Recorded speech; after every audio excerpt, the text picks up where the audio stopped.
Welcome back YouTube. നമ്മളിപ്പം actually കണ്ണൂരാണുള്ളത്. കണ്ണൂർ ട്രയംഫിൻ്റെ സർവീസ് സെൻറ്റർ ഓപ്പൺ ആയിട്ടുണ്ട്. പുതിയത് മാധവ ഭവൻ്റെ അടുത്താണ് സർവീസ് സെൻറ്റർ ഓപ്പൺ ആയിട്ടുള്ളത്. ഇന്നാണ് ഇനോഗ്രേഷൻ. ഞാൻ ജസ്റ്റ് ഒന്ന് ഉള്ളിലൊക്കെ ഒന്ന് കാണിച്ചു തരാം. ഇവിടെ പൂജയൊക്കെ കഴിഞ്ഞുകൊണ്ട് ശരി പൂരിയിട്ട് കയറാൻ പറഞ്ഞിട്ടുണ്ട്. ഫസ്റ്റ് തന്നെ നമുക്ക് കസ്റ്റമർ ലോഞ്ച് കാണാം. റൈറ്റ് സൈഡിൽ കുറേ റാമ്പും കാര്യങ്ങളൊക്കെ സെറ്റാക്കി വെച്ചിട്ടുണ്ട്. അത്യാവശ്യം നല്ല വലുപ്പമുണ്ട് കേട്ടോ. നമ്മളെ കോഴിക്കോടിനെക്കാട്ടും കുറച്ചുകൂടെ വലുപ്പമുണ്ട്. കുറച്ച് നല്ലപോലെ വലുപ്പമുണ്ട്. പ്രോപ്പർ ഒരു റോ ആംബിയൻസ് ആണ് ഇതിനകത്ത്. അപ്പോൾ എന്തായാലും ഇനി ഇനോഗ്രേഷൻ പരിപാടികളുണ്ടാവും. ട്രയംഫ് കണ്ണൂരിൻ്റെ സർവീസ് ഇനോഗ്രേഷനൊക്കെ അങ്ങനെ ഓൾമോസ്റ്റ് കഴിഞ്ഞിട്ടുണ്ട്. അപ്പോൾ നമ്മൾ നേരത്തെ കണ്ടത് കണ്ണൂരിലെ സർവീസ് സെൻ്റർ ആയിരുന്നു. ഇതാണ് നമ്മളെ ഷോറൂം വരുന്നത്. കണ്ണൂരിലെ KVR ടവറിൻ്റെ സൈഡിൽ തന്നെയാണ് ഷോറൂമും വരുന്നത്. അപ്പോൾ വണ്ടിയുടെ ടെസ്റ്റ് റൈഡും കാര്യങ്ങളൊക്കെ ഇവിടെ തന്നെ അവൈലബിൾ ആണ്. താല്പര്യമുള്ളവർ ഇങ്ങോട്ട് വരിക. ജസ്റ്റ് ഒന്ന് ഉള്ളിലൊന്ന് ഓടിച്ച് കാണിച്ചു തരാം. ഉള്ളിൽ കസ്റ്റമേഴ്സ് ഉണ്ട് ആക്ച്വലി, പക്ഷെ എന്നാലും ചുമ്മാ ഒന്ന് കാണിച്ചു തരാം.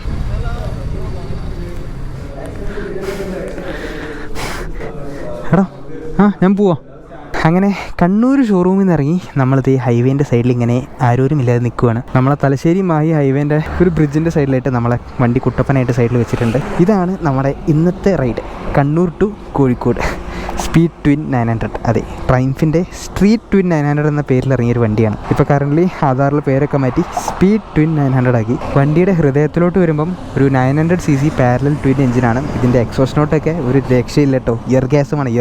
എക്സോസ് നോട്ടൊക്കെ എന്തായാലും ഞാൻ ലാസ്റ്റ് കേൾപ്പിച്ചു തരാം. അത്യാവശ്യം അല്ലറ ചില്ലറ കാര്യങ്ങളൊക്കെ ഞാൻ ജസ്റ്റ് ഒന്ന് വോക്ക് അറൗണ്ട് ചെയ്ത് തരാം. വണ്ടി ഹെഡ്ലൈറ്റും ഇൻഡിക്കേറ്റേഴ്സും ഹാലോജനാണ് വരുന്നത്. ബാക്കിൽ ടെയിൽ ലൈറ്റ്സ് LED വരുന്നത്. ഹാലോജനാണ് ബെറ്റർ ദാൻ LEDs. കാരണം ഇൻറ്റൻസിറ്റി കുറച്ചുകൂടെ കൂടുതലായിരിക്കും ഹാലോജൻ LEDs കമ്പയർ ചെയ്യുന്ന സമയത്ത്. ബാക്കിൽ നമുക്ക് ക്ലാസിക് ബൈക്സിലേക്ക് കാണുന്ന മരത്തെ സസ്പെൻഷനാണ് വരുന്നത്. ഫ്രണ്ടിൽ നമുക്ക് ടെലിസ്കോപ്പിക് സസ്പെൻഷനാണ് വരുന്നത്. പിന്നെ വണ്ടിയുടെ ടാങ്ക് കപ്പാസിറ്റി 12 ലിറ്റേഴ്സാണ് വരുന്നത്.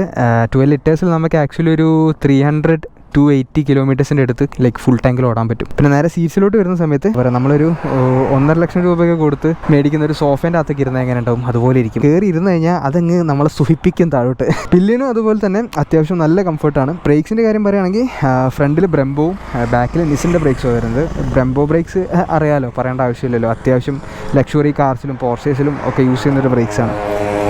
അപ്പം അത്യാവശ്യം അടിപൊളി ബ്രേക്ക് ബൈറ്റ് ആണ്. ലൈക്ക് നമ്മളൊരു 140-150 ഒക്കെ പോകുന്ന സമയത്താണെങ്കിലും ചുമ്മാ ഒന്ന് ഫ്രണ്ട് ഡാബ് ചെയ്താൽ മതി, വണ്ടി പിടിച്ച നിപ്പിൽ അവിടെ നിന്നോളും. അപ്പോൾ ചുറ്റുമുള്ള കാര്യങ്ങൾ അത്രയൊക്കെ തന്നെയുള്ളൂ. ഇനി നമുക്ക് വണ്ടീൻ്റെ അകത്തോട്ട് കയറിയിരിക്കുന്ന സമയത്ത് ആദ്യം തന്നെ നമ്മൾ നോട്ടീസ് ചെയ്യുന്നത് വണ്ടിയുടെ സീറ്റും സസ്പെൻഷനുമാണ്. പിന്നെ ഗ്രൗണ്ട് ക്ലിയറൻസ് ആക്ച്വലി 765 ആണ് വരുന്നത്. പിന്നെ ഫുഡ് പെക്സ് ആക്ച്വലി സ്ട്രെയിറ്റ് ആണ് വരുന്നത്. ഒരു പൊടിക്ക് സ്പോർട്ടിയാണ്, പക്ഷേ എന്താ പറയുക, ഡിസ്കംഫേർട്ട്സ് ആയിട്ടുള്ള ലെവലല്ല. ഹാൻഡിൽസും അതുപോലെ അത്യാവശ്യം സ്പോർട്ടി ആയിട്ട് തന്നെ ഇരിക്കുന്നത്. പിന്നെ അതൊരു ക്ലാസിക് മോട്ടോർ സൈക്കിൾ ആയതുകൊണ്ട് തന്നെ മിറേഴ്സൊക്കെ റൗണ്ടിലാണ് കൊടുത്തിരിക്കുന്നത്. അതുപോലെ തന്നെ മീറ്ററിൻ്റെ കൺസോളും അത്യാവശ്യം കാണാൻ നല്ല രസമാണ്.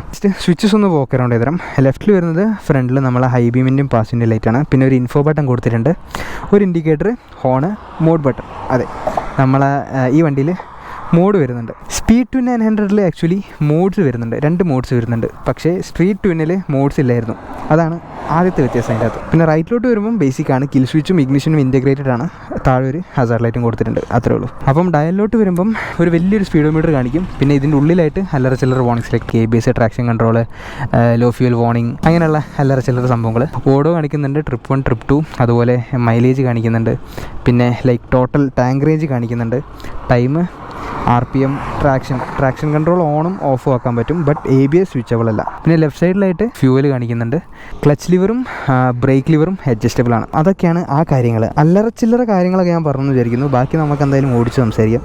അതിന് മുന്നേ എനിക്ക് ഇതിൻ്റെ ക്യാപ്പിൻ്റെ ഒരു സാധനം കാണിച്ചു തരുന്നുണ്ട്. ഫ്യൂവൽ ക്യാപ്പിന് ഒരു ലോക്ക് സിസ്റ്റം വരുന്നുണ്ട്. അത് ആക്ച്വലി നമ്മൾ കീ ഇട്ട് തിരിച്ച് കഴിഞ്ഞിട്ട് റൊട്ടേറ്റ് ചെയ്താൽ ഓപ്പൺ ആവും. ഓക്കെ, ഇനി ക്ലോസ് ചെയ്യുന്ന സമയത്ത് നമ്മൾ റൊട്ടേറ്റ് ചെയ്തിട്ട് ഒരു സൗണ്ട് കേൾക്കാം.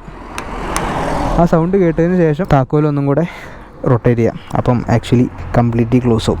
ഒരു ലോക്ക് സിസ്റ്റം പോലെയാണ് ഉള്ളിൽ. അപ്പോൾ നമുക്ക് എന്തായാലും എക്സോസ് നോട്ട് ഒന്ന് കേൾക്കട്ടോ. ക്ലച്ച് പിടിക്കണം വണ്ടി സ്റ്റാർട്ടാക്കാൻ.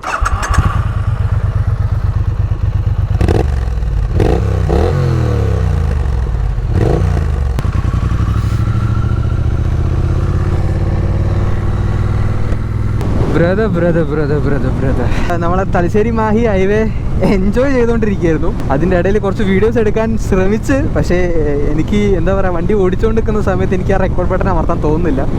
അത്രയും മുഴുകിയിരിക്കുകയായിരുന്നു ഞാൻ ഈ വണ്ടീൻ്റെ അകത്ത്. വണ്ടീൻ്റെ റൈഡിങ് ഫീല് വേറെ ലെവലാട്ടും. വണ്ടിക്ക് ആക്ച്വലി 80 Nm ടോർക്ക് ഉണ്ടെങ്കിലും നമ്മൾ ആദ്യം തന്നെ വണ്ടി ഒന്ന് പേടിപ്പിക്കില്ല. എന്താ പറയുക, കൺട്രോൾ വിട്ട് പോണ പോക്ക് അങ്ങനത്തെ സീനൊന്നുമില്ല. നമ്മളെ കയ്യിൽ നിൽക്കും വണ്ടി. അത് കൂടാതെ തന്നെ വൈബ്രേഷൻ എന്ന് പറഞ്ഞ സാധനം ഇതിൻ്റെ ഡിക്ഷണറി പോലും ഇല്ല. എനിക്ക് വാക്കുകൾ കിട്ടുന്നില്ല സത്യം പറയാലോ. ഞാൻ അത്രയും അട്ടഹാസനായിരിക്കുകയാണ് ഈ വണ്ടി ഓടിക്കുന്ന സമയത്ത്. ഇപ്പോൾ സൂപ്പർ ബൈക്സ് ഒന്നും കൊണ്ട് നമ്മളെ റോഡിൽ ഇറങ്ങുമ്പം സീനാണ്. ആക്ച്വലി ഞാൻ രണ്ടാമത്തെ ഗിയറിലും 60 എത്താതെ ഞാൻ നോക്കിക്കൊണ്ടിരിക്കുക വണ്ടിൻ്റെ കിലോമീറ്ററിൻ്റെ അകത്ത്. അത്രയും എന്താ പറയുക, ടോർക്കും പവറൊക്കെ അങ്ങനെ നിൽക്കുക. എന്താണ് എന്നെ തുറന്ന് വിടാത്തതെന്ന് പറഞ്ഞു. പിന്നെ ഫ്രണ്ടിൽ നമുക്ക് സ്ലിപ്പ് ക്ലച്ചാണ് വരുന്നത്. അതുപോലെ തന്നെ നമ്മളെ ത്രോട്ടിൽ റൈറ്റ് ബൈ വയറാണ്. ആ റൈറ്റ് ബൈ വയറിൽ ആക്ച്വലി 2 സെൻസർ ഉണ്ട്. അതായത് ഇൻ കേസ് ഒരു സെൻസർ എന്തെങ്കിലും ഡാമേജ് ആയി കഴിഞ്ഞാൽ മറ്റേ സെൻസർ ബാക്കപ്പ് ആയിട്ട് വർക്ക് ആയിക്കോളും. അപ്പം അത് ആക്ച്വലി ഒരു നല്ല കാര്യമാണ്. മോസ്റ്റ്ലി എല്ലാ വണ്ടിയിലും ഒരു സെൻസറാണ്. അത് അടിച്ചു പോയാൽ തന്നെ എല്ലാവരും വണ്ടി സൈഡിലിട്ട് വേറെ എന്താ പറയുക RSA എന്നൊക്കെ വിളിക്കുക ചെയ്യാറ്. പക്ഷേ ഇത് നമുക്ക് ബാക്കപ്പ് ഓപ്ഷൻ ഉണ്ട്. പക്ഷേ അത് മാത്രമല്ല ബാക്കപ്പ് ഓപ്ഷൻ ഉള്ളത്. അവിടെ ഇതിനൊന്ന് ഞാൻ വെട്ടിച്ചാട്ടെ.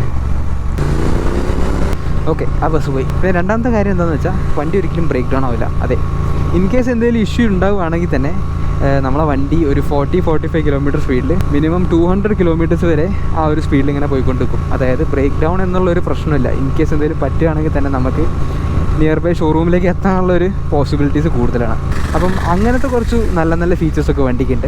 സസ്പെൻഷനും നമ്മളെ സീറ്റും തമ്മിലുള്ളൊരു സൗഹൃദ ബന്ധമുണ്ട്. കാരണം സീറ്റിൻ്റെ ആ ഒരു സോഫ്റ്റ്നെസ്സും സസ്പെൻഷൻ്റെ ആ ഒരു സ്മൂത്ത്നെസ്സും കൂടെ ഒരു കോംബോ ആയിട്ട് വരുമ്പോൾ പ്രിറ്റി നൈസായിട്ട് എല്ലാ പാച്ച് റോഡ്സും ടാബ് ചെയ്ത് പോകുന്നുണ്ട്. ട്രയംഫ് ഒരു വണ്ടി ഇറക്കുന്ന സമയത്ത് ക്വാളിറ്റിക്ക് 0 കോംപ്രമൈസാണ്. ആരാത് star, oh my god, it is beautiful. Back to triumph. Heating actually നമുക്ക് കാലിലോട്ടൊക്കെ നല്ലപോലെ അടിക്കും. ഇതുപോലത്തെ കട്ട ട്രാഫിക്കൊക്കെ ഉണ്ടെങ്കിൽ ഹീറ്റിംഗ് അടിക്കും. പിന്നെ ഇതൊരു സിറ്റി യൂസിനുള്ള വണ്ടിയല്ല, ഒരു ഹൈവേ ടൂറിങ് ആ ഒരു പേർപ്പസിനുള്ളൊരു വണ്ടിയാണ്. ഹൈവേയിലൊന്നും ഹീറ്റിംഗ് ഇല്ല കേട്ടോ. ഹൈവേയിലൊക്കെ ഞാൻ നേരത്തെ കൊടുത്ത സമയത്ത് അത്യാവശ്യം വണ്ടി കൂളായിട്ട് എടുത്ത് പോകാം. ഹീറ്റിംഗ് ഒന്നും അറിയുന്നില്ല. ആക്ച്വലി ആ കാറിലിരിക്കുന്ന ആൾക്കാർ എന്നെ നോക്കുന്നുണ്ട്. നമ്മളത് മൈൻഡ് ചെയ്യണ്ട. ഓക്കെ, നമ്മൾ കുറച്ച് ആറ്റിറ്റ്യൂഡൊക്കെ വെച്ച് നമുക്കിങ്ങനെ പയ്യെ ഇങ്ങനെ എടുത്ത് പോവാം. ഒരു ചെറുതായിട്ടൊരു റവൊക്കെ ചെയ്ത് ഇങ്ങനെ പയ്യെ ഇങ്ങനെ എടുത്ത് പോവാം.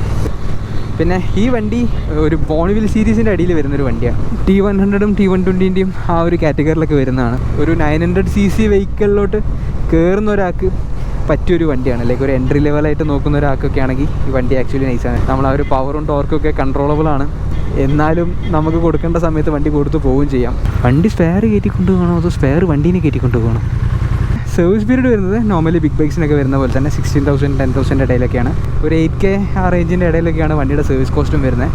അതായത് നമ്മൾ 310 GS ഇപ്പോൾ എടുത്ത് നോക്കുകയാണെങ്കിൽ തന്നെ അതിന് ഒരു തേർഡ് സർവീസൊക്കെ ആകുമ്പോൾ തന്നെ നമുക്കൊരു 13K അടുത്തൊക്കെ പൊട്ടുന്നുണ്ട്. പിന്നെ ഗ്രൗണ്ട് ക്ലിയറൻസിൻ്റെ കാര്യം പറയുകയാണെങ്കിൽ ലൈക്ക് ഇതുപോലത്തെ പാച്ച് റോഡ്സൊക്കെ അബ്സോർബ് ചെയ്തെടുക്കാൻ മാത്രമല്ല ഗ്രൗണ്ട് ക്ലിയറൻസ് ഒക്കെ ഉണ്ട്. അടി തട്ടണമെങ്കിൽ നമ്മൾ അത്രയ്ക്കും എന്താ പറയുക വലിയൊരു ആമ്പൊക്കെ കെയർലെസ് ആയിട്ട് ഓടിച്ച് ചാടിക്കുകയാണെങ്കിൽ മാത്രമേ ഉള്ളൂ അങ്ങനെ അടി തട്ടും. അപ്പോൾ അടി തട്ടുന്ന വലിയൊരു ഇഷ്യൂ അല്ല, എന്നാലും ശ്രദ്ധിച്ച് ഓടിക്കാം, അത്രേ പറയാനുള്ളൂ.